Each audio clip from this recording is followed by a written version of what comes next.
Vamos a mirar la gracia de Dios a través de un tipo, a través de una tipología. Y para ello necesitamos aclarar un poco acerca de qué es un tipo, qué es una tipología. Tal vez para ustedes es más familiar entenderlo desde esta palabra, tipografía. ¿Sabemos qué es una tipografía? ¿Han tenido la oportunidad de ir a una tipografía? ¿O han tenido la oportunidad de pronto mandar a hacer una tarjetica, ¿cierto? Y allí está la tipografía en la que pueden colocar allí la información que nosotros queremos. Y pues obviamente estas tipografías han ido avanzando, han ido cambiando y son más digitales y todo el tema. Pero cuando uno miraba lo que era un aparato de esos antiguos, era un sello gigante.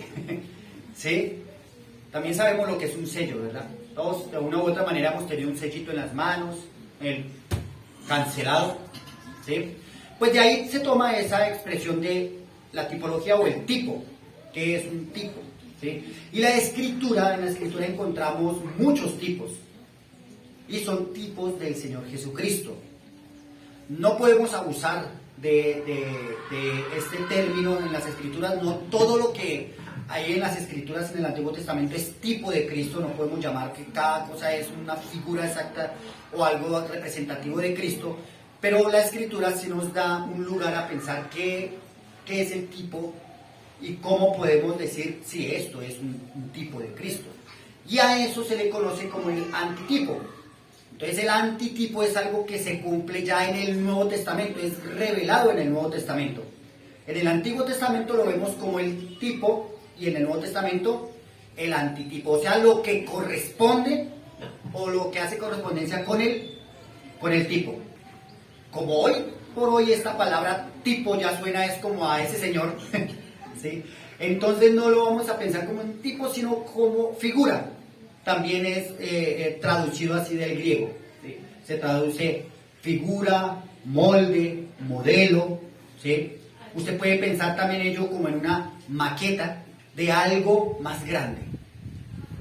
Si lo pensamos desde el punto de vista de una maqueta, por ejemplo, la maqueta de un edificio o de un centro comercial, cuando uno va a algunos centros comerciales, en la entrada principal hay una exhibición de la maqueta de lo que es el centro comercial.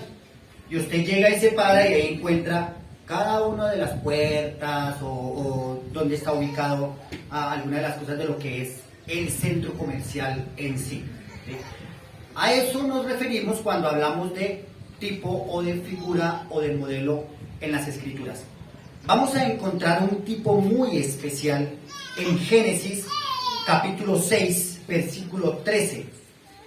Dice así la escritura: dijo pues Dios a Noé: he decidido el fin de todo ser, porque la tierra está llena de violencia a causa de ellos, y he aquí que yo las destruiré con la tierra. Versículo 14: hazte un arca de madera de gofer, harás aposentos en el arca, y la calafatearás con brea, por dentro y por fuera. Aquí vamos a comenzar a mirar lo que es el tipo, el arca. Vamos a mirar un poquitico acerca de esta construcción en aquel tiempo.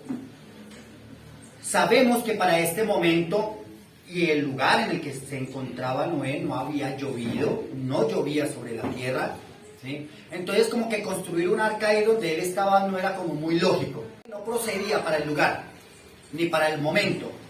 Y Dios le dice entonces a Noé que tenía que hacerse un arca. Hazte un arca. Y Dios le dice cómo tenía que ser esa arca. Pero en el versículo 13 nos dice algo muy interesante, el por qué esa arca. Dice: dijo pues Dios a Noé: he decidido. Hay un juicio establecido sobre toda la tierra. Y viene de parte de Dios. Vuelvo a leer: dijo pues Dios a Noé: he decidido el fin de todo ser, porque la tierra está llena de violencia a causa de ellos. Y he aquí que yo los destruiré con la tierra. Yo los destruiré con la tierra. Queridos hermanos, cuando hablamos del fin del mundo, imagínense en aquel tiempo antes de que sucediera el diluvio, ¿sí? Noé construyendo un arca que básicamente estaba proyectando hacia algo que iba a suceder, el fin del mundo. Ese era el fin.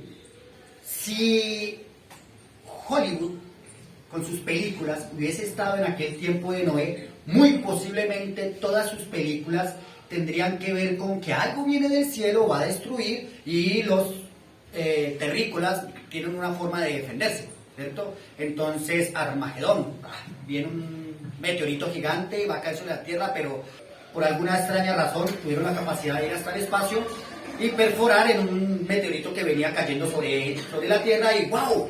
Nos salvaron. Yo no me imagino que hubiesen pensado los de Hollywood si eso fuera el acontecimiento en ese momento y ellos estuviesen pensando, va a venir un diluvio, entonces hagamos algo. Inventémonos algún aparato para evitar el juicio que viene, porque es que el que viene es el malo. El que viene a destruir siempre es el malo. Si ustedes miran todas las películas de Hollywood, siempre alguien, los Avengers y todo el cuento, siempre viene el malo a destruir. Es un Thanos, es un maligno, alguien viene a hacer la destrucción a la tierra, el fin del mundo por parte del maligno. Lo que la escritura aquí está diciendo es que la destrucción del mundo viene de parte del Creador, de parte de Dios, y no es nada diferente a lo que va a acontecer después, ¿sí? O sea, no es el calentamiento global, no es la crisis energética, no, ese no es el problema. El tema es que un día la tierra va a ser destruida y va a haber juicio también. Lógicamente, a Hollywood no le parece como que esto tenga lógica. Bueno, eso va a pasar así.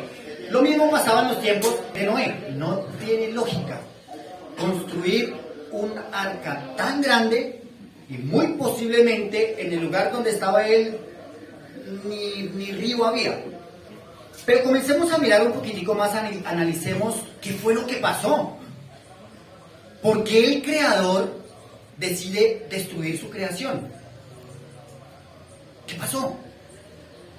Capítulo 6, versículo 5, dice así la palabra de Dios. Y vio Jehová, el Creador, el Todopoderoso, que la maldad de los hombres era mucha en la tierra, y que todo designio de los pensamientos del corazón de ellos era de continuo solamente el mal. El problema de la tierra no fue el calentamiento global, no, por eso no se destruyó, no fue por que había mucha gente, entonces había sobrepoblación, no fue eso. El problema, lo que causó el juicio, fue el corazón del hombre, la maldad. Había exceso de maldad y fue lo que Dios vio el corazón del hombre. No vio un problema en la tierra, que la tierra estuviese mal hecha, o que la tierra tuviera un problema en su núcleo, o que de pronto las capas, ¿cómo se dice?, tectónicas estuviesen desplazándose y eso se iba a acabar, entonces el Señor tuvo que intervenir. No, el problema no era ese. El problema era el corazón del hombre. El corazón del hombre. Nada diferente a lo que pasa hoy, miles de años después. El problema, vuelvo a repetir, no es el calentamiento global. El problema sigue siendo el corazón del hombre. Y cuando la Escritura habla del corazón del hombre, se está refiriendo a hombres y mujeres, ¿sí? No es que, es que los hombres son los malos y las mujeres pobrecitas detrás de ellos. No, es tanto el hombre como la mujer que todos los designios de su corazón son de continuo solamente ¿qué? Al mal, a la maldad. Es por eso que tener la esperanza puesta en un gobernante es como complicado. Si por blanco, o si por el azul, o si por el rojo, o si por el verde. En fin, por eso es que por la gracia de Dios nuestra esperanza está puesta en Él. Les garantizo que hay personas que no tienen puesta su esperanza en Él. tienen puesta su esperanza en que suba X o Y persona. Nosotros como iglesia estamos enviados a testificar acerca de aquel en el cual la esperanza reposa, y es una esperanza que no tiene quebranto. Es decir, que no es una esperanza no válida, sino al contrario, una esperanza firme, nuestro Dios. Miren entonces lo que dice el versículo 6. Y se arrepintió Jehová de haber hecho hombre en la tierra, y le dolió en su corazón, y se arrepintió Dios. Interesante esa expresión de que y se arrepintió Dios, ¿no? Miremos en Números versículo 23, les invito un momentico a que vayamos a Números capítulo 23, versículo 19, dice así la palabra de Dios. Dios no es hombre para que mienta, ni hijo de hombre para que se arrepienta. Él dijo y no hará, habló y no lo ejecutará. Bueno, interesante, ¿no? Que en este pasaje nos diga que Dios no se arrepiente, y aquí en Génesis encontramos que Dios se arrepintió. Entonces uno, ¿y cómo hago para salirme de ese brocho en el que me metí? O sea, ese versículo no había haberlo leído. Pero cuando uno mira el pasaje en Números, se encuentra a Dios, o se encuentra hablando de Dios, y le dice que Dios no es hombre para que se arrepienta, ni hijo de hombre, no es hombre para que mienta, ni hijo de hombre para que se arrepienta. Entonces, cuando nosotros pensamos en el arrepentimiento de Dios, no podemos compararlo con el arrepentimiento del hombre. Dios no se arrepiente como se arrepiente el hombre. No podemos, es decir, tal vez en las Escrituras encontramos muchos antropomorfismos, muchas formas de hablar de la deidad, muchas formas humanas con las que nos referimos a Dios. Pero en este arrepentimiento de Génesis capítulo 6 es el arrepentimiento del Creador, que no está en el corazón del hombre, que no tiene nada que ver con como yo me arrepiento. Uno se arrepiente normalmente porque, yo no sé por qué hice ese negocio, si yo hubiera sabido no lo hubiera hecho, porque yo no sabía. O si yo hubiera sabido no me hubiese metido o no hubiese hecho tal cosa, y me arrepiento por haber hecho eso. Pero estamos hablando del Dios todopoderoso, creador de los cielos y de la tierra, que es omnisciente, omnipresente, que conoce todas las cosas antes de que sucedan. Entonces no estamos hablando del arrepentimiento de alguien que dijo, no, si yo hubiera sabido que esto se me iba a volver así, yo no hago nada. No es ese Dios. Estamos hablando de aquel Dios que se dolió de lo que estaba viendo en el hombre, de la maldad del hombre, de sus criaturas. Y entonces dice que lo que él había determinado lo iba a ejecutar, porque no es como los hombres. Miren, hablando por ejemplo acerca del castigo, cuando un padre tiene que castigar a sus hijos y le dice al hijo, espéreme en la casa arreglamos. Y llega a la casa y el papá lo mira y dice, a la próxima, porque es que esa mañita suya. Y entonces le dilata el castigo por alguna razón, porque así somos los padres. Porque cuando no aprendemos de aquel que no se arrepiente, pues actuamos como actúan los hombres. Así que detenemos el castigo a nuestro hijo porque pensamos mal de que eso es el bien para ellos. Y realmente la Escritura nos dice que es lo contrario, que el que tiene el castigo a su hijo aborrece. Entonces Dios había determinado, en el versículo 7 dice, y dijo Jehová, raeré de sobre la faz de la tierra a los hombres que he creado, desde el hombre hasta la bestia, y hasta el reptil, y las aves del cielo, pues me arrepiento de haberlos hecho. Y fue lo que Dios determinó, juicio por causa de la maldad del hombre. Uno diría, pero ¿por qué los reptiles? ¿Pero por qué las aves? ¿Pero por qué las bestias del campo? Dice allí también que toda carne había corrompido su camino. Fue tanta o tanto el perjuicio de la maldad que contaminó toda la creación. Y Dios decidió raer de sobre la faz de la tierra lo que había creado. Y allí encontramos entonces la primera mención acerca de la gracia de Dios. No que la gracia de Dios no existiese, sino encontramos mención de la gracia de Dios aquí en este capítulo. Versículo 8 dice: pero Noé halló gracia ante los ojos de Jehová. Estas son las generaciones de Noé. Noé, varón justo, era perfecto en sus generaciones. Con Dios caminó Noé, y engendró Noé 3 hijos, a Sem, a Cam y a Jafet. Versículo 11. Y se corrompió la tierra delante de Dios, y estaba la tierra llena de violencia. Y miró Dios la tierra, y aquí que estaba corrompida, porque toda carne había corrompido su camino sobre la tierra. Toda carne. Pero, es impresionante los peros en las escrituras, ¿no? Pero Dios, el cual es grande en misericordia. Allí en Romanos encontramos los pasajes bien conocidos. Porque la ira de Dios se revela desde el cielo contra toda impiedad e injusticia de los hombres, que retienen con injusticia la verdad. Y encontramos más adelante, pero Dios.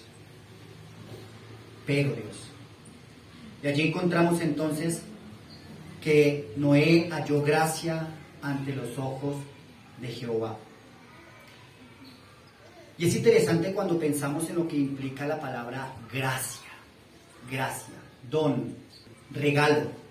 Y es un regalo no merecido.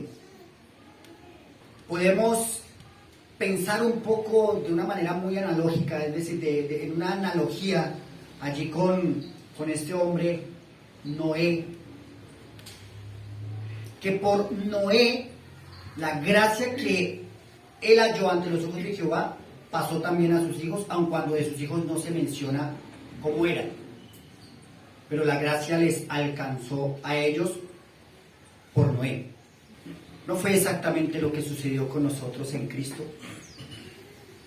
Por Cristo, la gracia del Padre nos alcanzó a nosotros. La gracia del Padre en nuestras vidas. Cuando Dios hace la sentencia es porque la corrupción fue global. Toda la tierra estaba llena de maldad. Toda. Y versículo 3 en el que arrancamos hablando, dice entonces: dijo pues Dios a Noé: he decidido el fin de todo ser, porque la tierra está llena de violencia a causa de ellos, y he aquí que yo los destruiré con la tierra.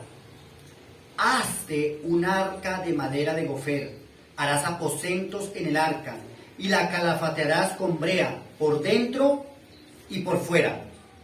Cuando Dios decide el fin de toda la tierra, también se nos menciona que Él tuvo gracia con Noé.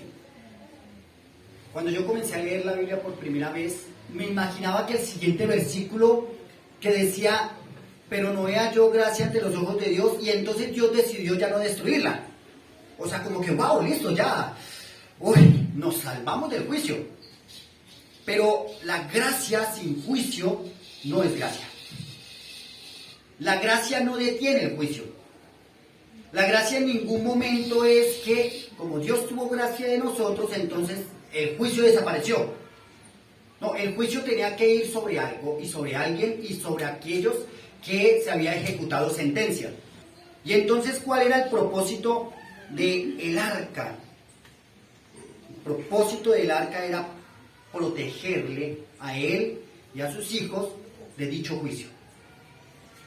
Que ellos pudieran ser protegidos del juicio que se avecinaba. Y que a través del arca se diera testimonio, se testificara de la justicia de Dios. Por eso Noé es conocido también en las escrituras como pregonero de justicia. No sé si en alguna parte aparezca que que Noé le estuviese diciendo a los demás: arrepiéntase porque va a caer un diluvio y pueden entrar al arca. No veo eso. Y luego, cuando él termina la construcción del arca, la escritura dice que Dios le dice a Noé: entra tú, tus hijos y las mujeres de tus hijos, y yo cerraré la puerta. O sea, el que cerró la puerta de la gracia no fue Noé. Nosotros tampoco podemos cerrar la puerta de la gracia. Nosotros no podemos decir: no, como usted no viene a la iglesia, entonces usted no es salvo. Como usted no va cada 8 días a la iglesia, entonces usted no. O como usted no viene a esta iglesia, usted no es salvo. No, nosotros no podemos cerrar la puerta de la gracia, es demasiado pesada. Yo asumo que la puerta del arca era demasiado pesada para que Noé con los que estaban con él la pudiesen cerrar. No se puede. Entonces, el que entren al arca es gracia, y el que no puedan entrar al arca es juicio merecido. Los que no entraron al arca merecían, tanto como los que estuvieron dentro del arca merecían ese juicio. Pero unos fueron rescatados de ese juicio y otros no. Y la gracia viene entonces de aquel que había decidido destruir toda carne. Queridos hermanos, cuando miramos por qué entonces hablamos de que el arca es tipo del Señor Jesucristo, tenemos que ir a su antitipo en el Nuevo Testamento. Les invito entonces a 1 de Pedro capítulo 3, versículos 18 en adelante. Dice así la palabra de Dios: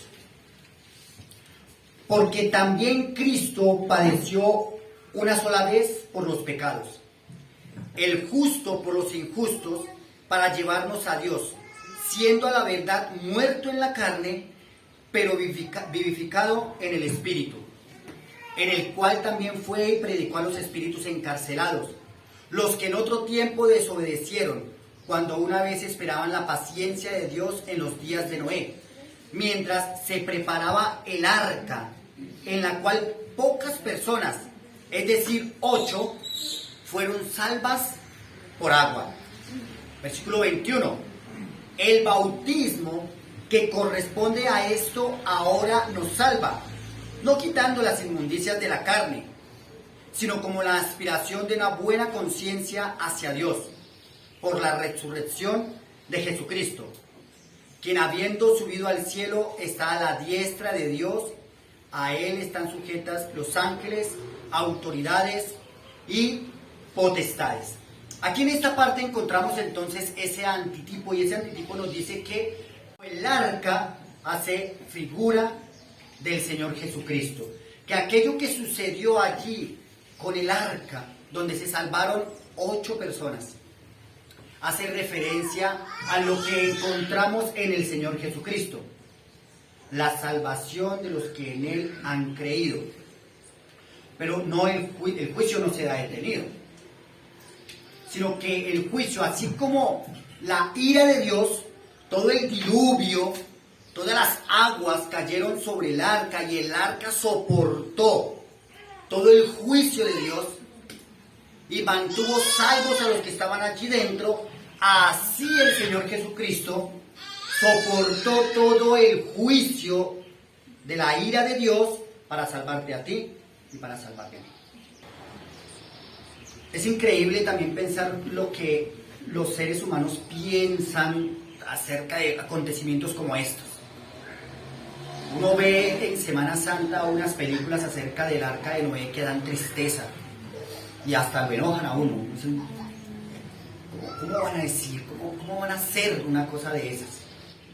Muestran a un Noé tratando de meter más gente, muestran a sus hijos rebelándose y tratando de escaparse para traer a otra mujer. Bueno, una serie de cosas que ese es el pensamiento del hombre. Miren, prácticamente eso es una analogía de lo que realmente es el pensamiento del ser humano. Creen que pueden de alguna manera evadir el juicio. ¿Creen que de alguna forma pueden invitar a otro? Pero no diga mucho, o sea, usted simplemente sígame. Y el juicio que recae sobre cada persona es un juicio, uno, individual, y dos, la gracia también es individual para esa persona. Y no la podemos ofrecer tampoco nosotros. Es a través del Señor Jesucristo que encontramos nosotros esa gracia y esa protección. Si volvemos nosotras a pensar en el arca, en todo lo que implicó, el tiempo que duró, se habla de 120 años de paciencia, en tanto en que el arca era construida. La paciencia de Dios para la salvación. Y es hablando de cómo Dios se ha limitado al tiempo, siendo Él el creador del tiempo, estando Él por encima del tiempo, y ha tenido paciencia para que todos procedan al arrepentimiento. Ahora miremos este pasaje que acabamos de leer, versículos 18 en adelante. Porque Cristo también padeció una sola vez por los pecados, el justo por los injustos, para llevarnos a Dios, siendo a la verdad muerto en la carne, pero vivificado en el Espíritu, en el cual también fue y predicó a los espíritus encarcelados. Increíble, ¿no? ¿Cómo así que el Señor Jesucristo fue y predicó a los espíritus encarcelados de los tiempos de Noé? Para cualquier humano no tendría lógica. Es decir, es como que entonces el Señor Jesucristo viajó al pasado. Entonces sí existe la máquina del tiempo. Pero aquí lo que está hablando realmente es de la eternidad del Hijo. Que Él estaba en ese tiempo. Que Él estuvo en el tiempo del juicio. Que Él testificó a través de Noé a esta generación perversa. El versículo 20 dice: los que en otro tiempo desobedecieron, cuando una vez esperaban la paciencia de Dios en los días de Noé, mientras se preparaba el arca, en la cual pocas personas, es decir, 8, fueron salvadas por agua. Fueron salvadas por aquella arca. Yo no sé si de pronto alcancemos a dimensionar el tema del diluvio. Ustedes se imaginan el terror que sintieron hace poco los habitantes en el Brasil, cuando de esa montaña bajaban miles y miles de litros cúbicos de agua y que arrasaba con todo lo que estaba por delante. Dice las noticias que murieron hasta el momento, hasta cuando viene la noticia, 100 personas y un centenar de desaparecidos. El horror total por la furia de la naturaleza. Los juicios de Dios no se pueden detener. No hay nadie que pueda librarlo del juicio de Dios. No hay gobierno que lo pueda proteger del juicio de Dios. No hay búnker que lo pueda proteger del juicio de Dios. No hay esperanza sin Dios. Dios dijo y será hecho. Dios ha hablado y ejecutará su juicio. ¿Qué nos queda entonces a nosotros como creyentes al mirar lo que sucedió allí en el Antiguo Testamento con el arca de Noé, y que nos dice que es tipo de nuestro Señor Jesucristo, que nos dice que ese bautismo, lo que corresponde hoy, eso que sucedió allá en el Antiguo Testamento, lo que sucede hoy con el bautismo, es que entonces nos salva? ¿Qué bautismo? El bautismo de nuestro Señor Jesucristo, el estar en Cristo, y nosotros a través del bautismo en agua testificamos algo que sucedió en nuestras vidas. Versículo 21 dice: el bautismo que corresponde a esto ahora nos salva. Y dice: no quitando las inmundicias de la carne, sino como la aspiración de una buena conciencia hacia Dios por la resurrección de Jesucristo. Es algo más allá que algo carnal. Es algo más allá que nuestro cuerpo. Y tiene que ver es con nuestra conciencia testificando acerca de Cristo, del verdadero. En estos días estamos junto con los profesores de escuela dominical leyendo un maravilloso libro que habla de los 10 mandamientos. Y estábamos hablando todas esas cosas y entre ellas hablábamos de algo que se conoce como el pluralismo. Y el pensamiento pluralista está muy metido en nuestra sociedad, pero tristemente está metido en la iglesia. Es decir, su verdad, mi verdad, usted respeta, yo respeto. Y no tenemos problema. Y tranquilo.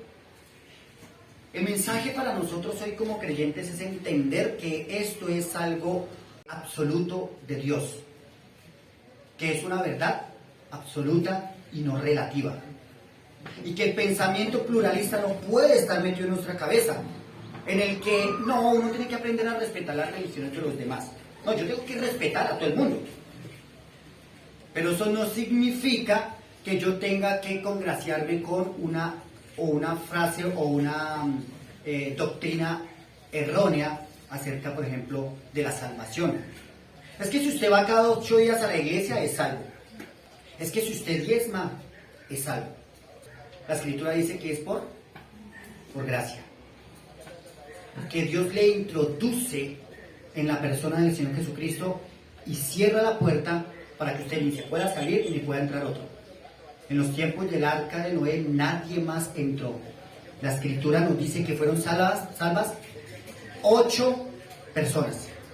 Noé, la esposa de Noé, Sem, Can y Jafet, y cada una de las esposas de ellos. 8. No más. Y no menos. Y no es que ellos se tuvieron que mantener salvos. Es que no podían salir.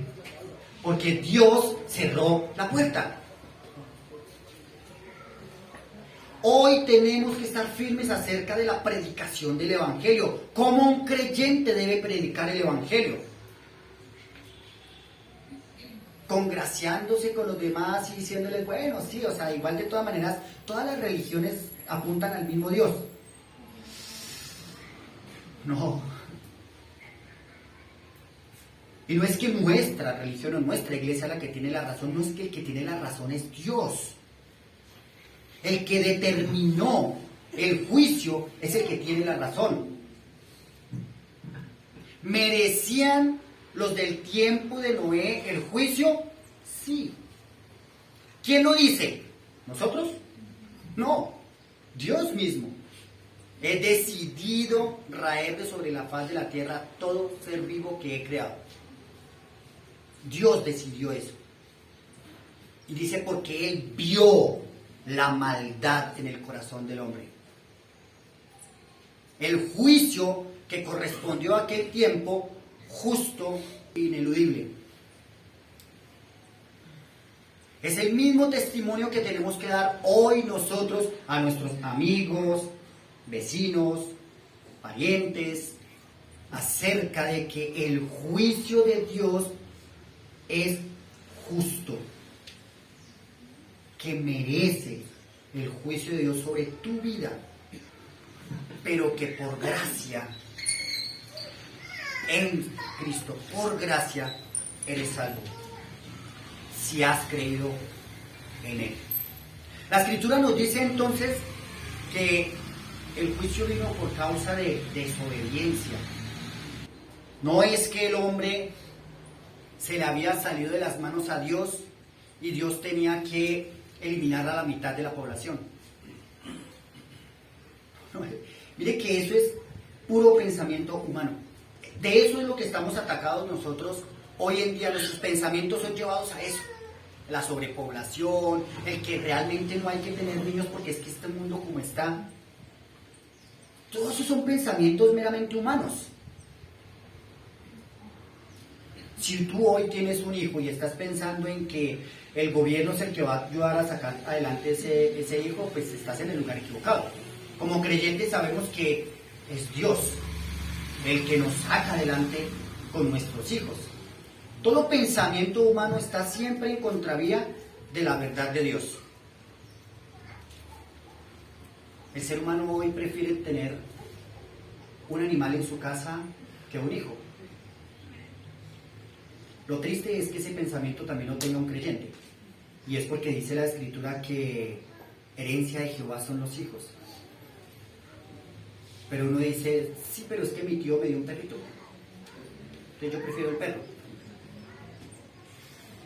¿Eso es lo que dice la Escritura para el creyente? No.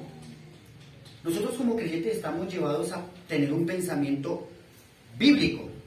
¿Qué dice Dios? No qué dice la sociedad. Con la gracia de Dios tampoco se puede jugar. Tristemente, dentro de lo que es el pensamiento de la gracia de Dios han nacido doctrinas torcidas, entre ellas creciendo en gracia, y han corrompido esa palabra, si se puede decir así, la palabra como tal. Y entonces ahora la gracia cobra un sentido de que usted ahora puede hacer lo que quiera, y que usted es salvo a pesar de haga usted lo que quiera. Pero usted, mira lo que pasó allí en el arca.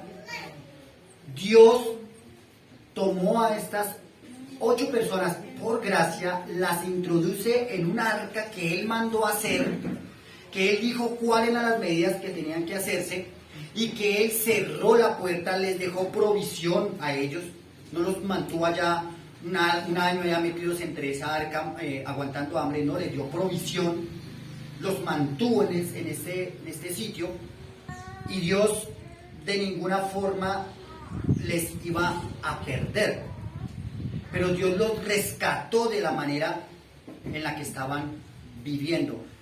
Es lo que hace la gracia de Dios en nuestras vidas también. Entendemos como creyentes, según nos dice primera de Juan, que como creyentes pecamos. Y si alguno dice que no tiene pecado, se engaña a sí mismo y le hace a Dios mentiroso. Entonces hay pecado en la vida del creyente. Pero por la gracia de Dios también las Escrituras nos dicen que todas las cosas que corresponden a la piedad nos han sido dadas por medio de su santísima palabra. Entonces Dios ahora nos revistió de poder para ir y vencer el pecado, o para vencer el pecado. Nos revistió, cosa que no tiene una persona que no está en Cristo.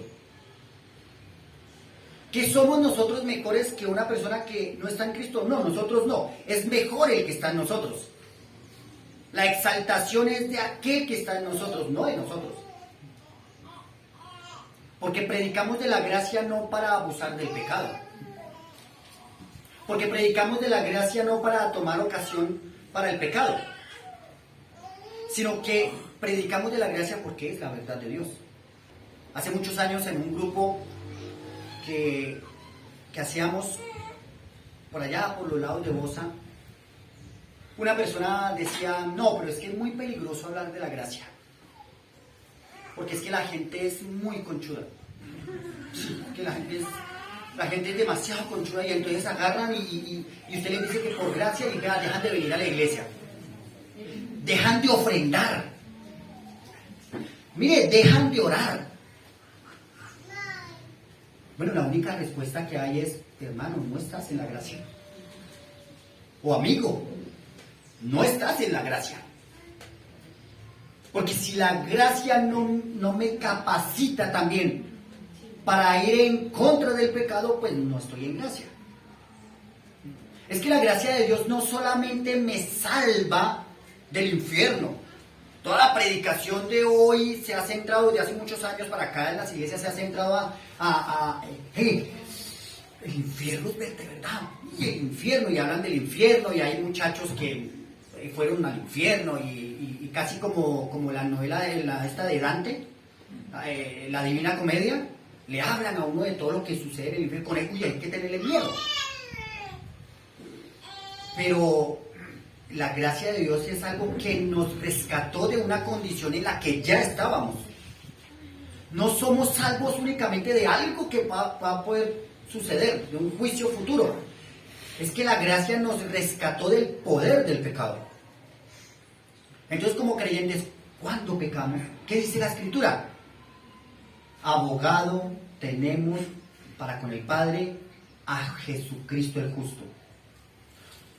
No la cantidad de versículos que te sepas, ni la cantidad de información en tu cabeza. Ojo, no que eso sea malo. Nunca me ha parecido bien decir, no, ¿usted qué le sirve tener tantos versículos en la cabeza? No, que la palabra de Dios dice que sirven de mucho. ¿Con qué limpiará el joven su camino?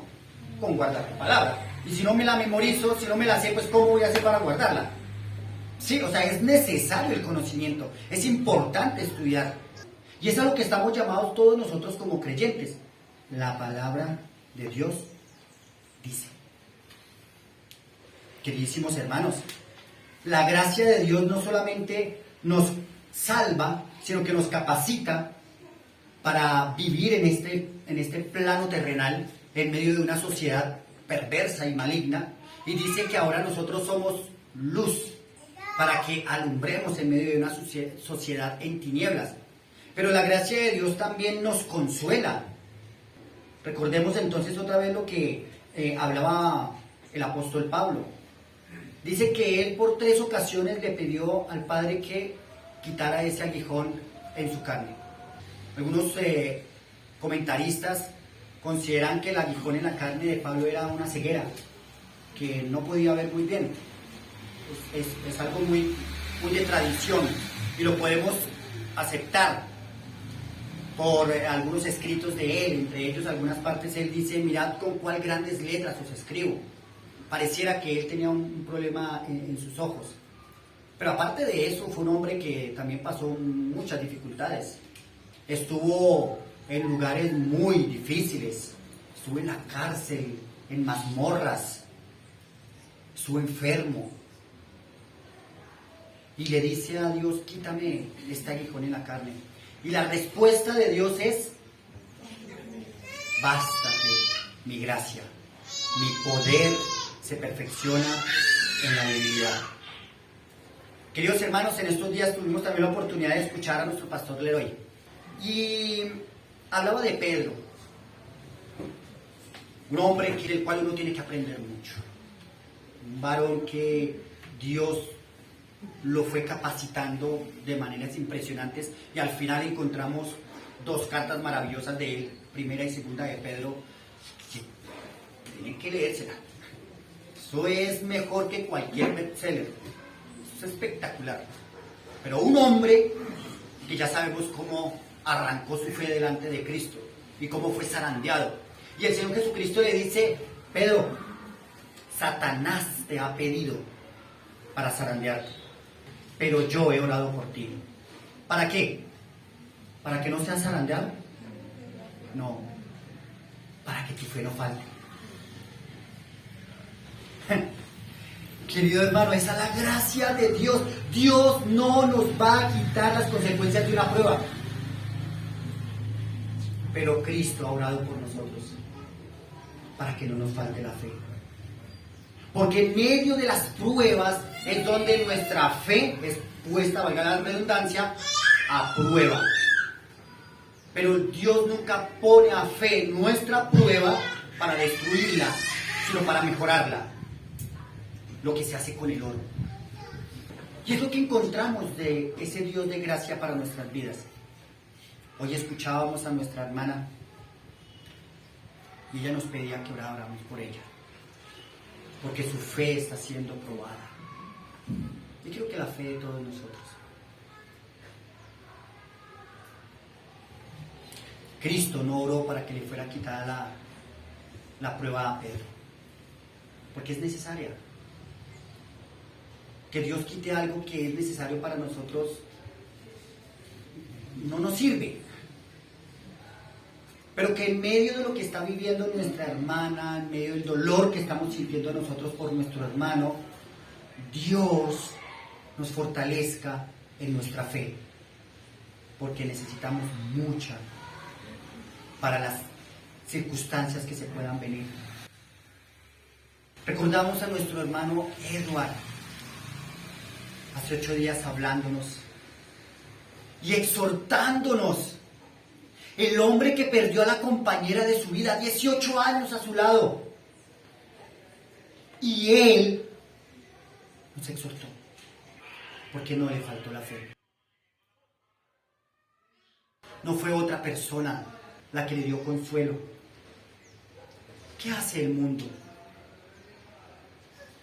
¿Qué el mundo no dice, como lo habla el mundo, el muerto al hoyo y el vivo al baile? Nosotros no tenemos esa esperanza. No reemplazamos una persona por otra. Nosotros encontramos nuestra esperanza y nuestra fe fortalecida en la persona de Cristo. Fue lo que vivieron 8 personas en el arca, resguardadas del juicio. Durante todo el tiempo del juicio fueron resguardadas. No habían goteras. No, fueron guardadas totalmente.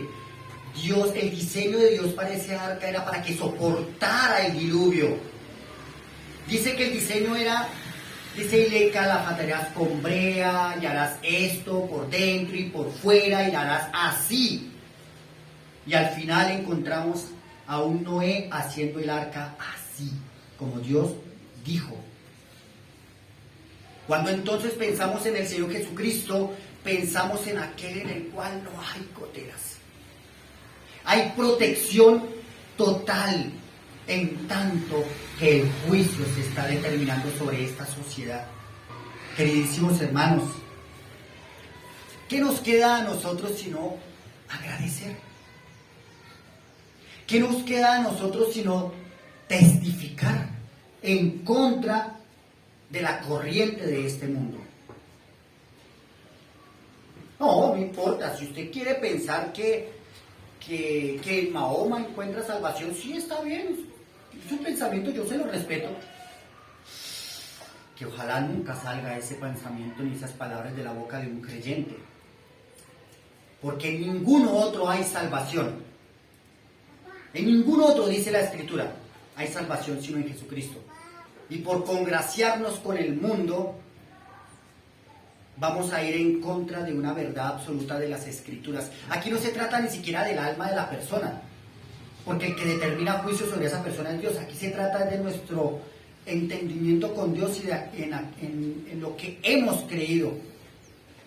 Aquí se trata de hablar la verdad conforme a Dios ha dicho que la hablemos. No hay otra. Queridísimo hermano, tal vez no sé si usted está preparado para dar defensa del Evangelio. Si lo está, lo animo a que continúe estudiando para dar defensa del Evangelio.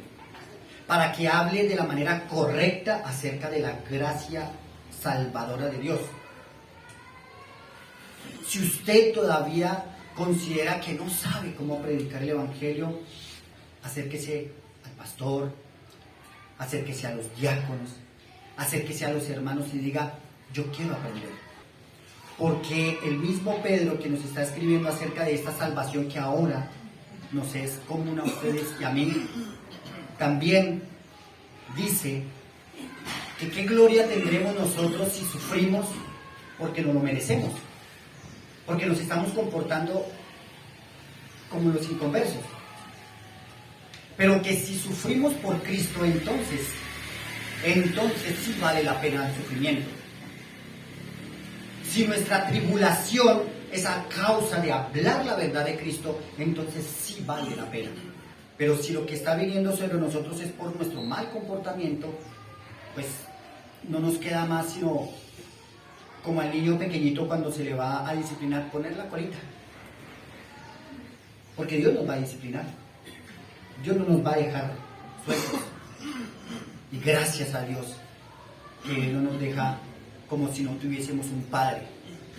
Cada uno de nosotros tiene el privilegio de orar el uno por el otro.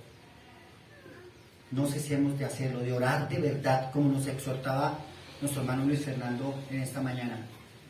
El privilegio que usted y yo tenemos de orar por otros, no lo tienen otros que no están en la gracia de Dios.